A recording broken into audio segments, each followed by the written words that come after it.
time buffers to tame volatility. This is a little heavy, but we're gonna do a market measure sponsored by SIBO, and let's do it.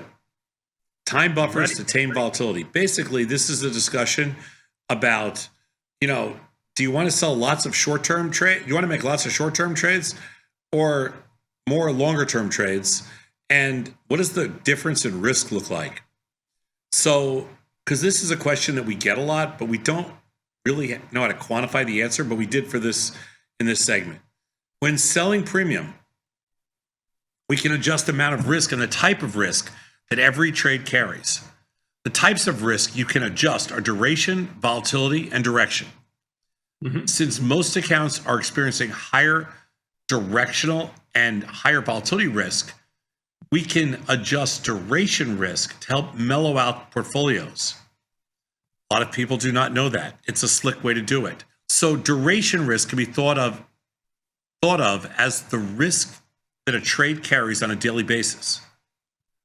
Let's say we wanted to trade short premium for the next 60 days, and we have the choice of selling 6 10-day trades or 1 60-day trade, okay? Mm-hmm. Let's see how the 60-day strangle compares to the 10-day strangles, 6 of those, when comparing them over time. Want to take a guess here? And we're not going to show you, we didn't do this based on results. We did this based on risk.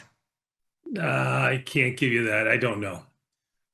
Okay. I mean, so what you want to think of here is how much more risk are the 6 10-day trades as opposed to the 1 60-day trade? How much more risk do you take on a versus? Like, let's just say, for argument's sake, if you straight lined it, you might say that there's 6 times more risk just because you're doing 6 of these. Is that what you mean? Yes, exactly. But there's not going to be. It's not 6 times more risk. No. I'm gonna say 3 times as much risk. You're close.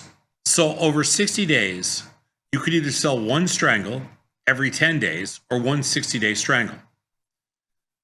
Trading longer DT contracts gives you perpetually wider break-evens and therefore a higher chance of having more profitable trades over time compared to the shorter duration contracts where break-evens are perpetually tighter. So the first thing you're going to see here is on the 10-day, we took the actual prices here. The credit's about $3.46. On the 60-day, it's $9. So on paper, what you're thinking is 6 times 346. Well, that's got to be pretty close to $20, right? Yes. So you collect about twice as much premium. Do you take twice as much risk? That's one way to look at it. And the answer is probably. Do you take more than that? And the answer is maybe. I don't know. Right. But the break-evens, the reason you're taking more risk is the break-evens are $1.30 away on the calls and $2.20 away on the puts on the 10-day and $24 and $46 away on the 60-day. So obviously, you're going to take a lot more risk on the 10-day. So when you start comparing the pops on the strategies across different expiration cycles, it can be a little bit misleading. But the probability that all 6 10-day strangles will be profitable at the end of 60 days is just 12%. We know that the risk on a single 60-day strangle is lower over a 2-month period because the break-evens are wider and the theta decay is lower. So if you look at it, a 60-day strangle, the pop per trade is 65%, and the probability that they're profitable is 65%. But on the 10 DTs, 6 times, pop per trade is 69%, and the probability that all are profitable is 12%. Now that does not tell the story, okay? Because that, on paper, you're thinking, well, yeah, I don't need all the trades to be profitable because I collected $20 as opposed to $9, right? Right. So I don't need all the trades to be profitable. You're right. Okay. But here's the meat of this segment. So over time, the return you're expecting has to scale proportionally with the risk you're taking. Therefore, to estimate how much less day-to-day risk you are taking using a longer dated strategy, divide the credit by the days to expiration of the options to compare the daily risk and the return expectations. So for example, if you collect $3.46 and you have 10 days to go to expiration, then your credit per day is about 35 cents. That's also what your risk is per day. Because what we're saying is to compare, it's a little bit confusing, but if you want to see how much risk you're taking using the longer dated strategy versus the short dated strategy, okay, you divide the credit by the days to expiration to compare the daily risk. So we're going to take the credit of 346, let's just say 350, divide by 10 days, and we're going to get risk per day of 35. On the 60-day strangle, the credit's 910. We're going to divide by 60 days, and we're going to get a credit of 15 cents per day. So that's the risk we're taking per day. So when you look at it, it's just a little, Tony said 3 times, it's a little over 2 times. So it's like 2.5, let's say. So it's pretty close.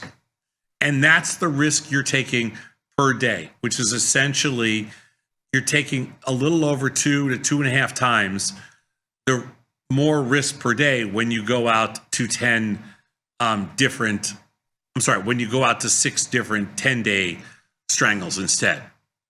It's not crazy. It's just more risk. That's all it is. Right. So in theory, many of an option's risk measures scale roughly with the square root of time. And they put the formula here. So I said 2, you said 3, I said like somewhere between 2 and 250. It's actually 245. Shifting to longer dated options reduces your day-to-day gamma and theta risk. The lower theta means wider daily break-evens, and near-dated options, typically less than 30 DT, are more sensitive to gamma and theta, while far-dated options over 60 days or around that are more sensitive to vega. So the simple answer here, Tony, is that it's about a little under 2.5 times. So your guess was close. All right. I get a Cupid doll. With directional volatility and risks, with directional volatility risk very high, shifting your contract duration further out in time could help mellow the risk in your portfolio on a daily basis. Longer dated options result in lower durational risk. Compared to shorter dated options, the day-to-day risk is lower because the break-evens are wider and the theta decay lower. By shifting a 10 DT strategy to a 60 DT strategy, you would take a roughly 2.3 times of the daily risk. Comparison differs depending on the expiration cycle you trade. We often use 45 days in most of our studies because it provides optimal outcomes. If you're not subscribed, subscribe right here. And if you want to meet me and the team in person at our next live event, hit the link at the top of the description.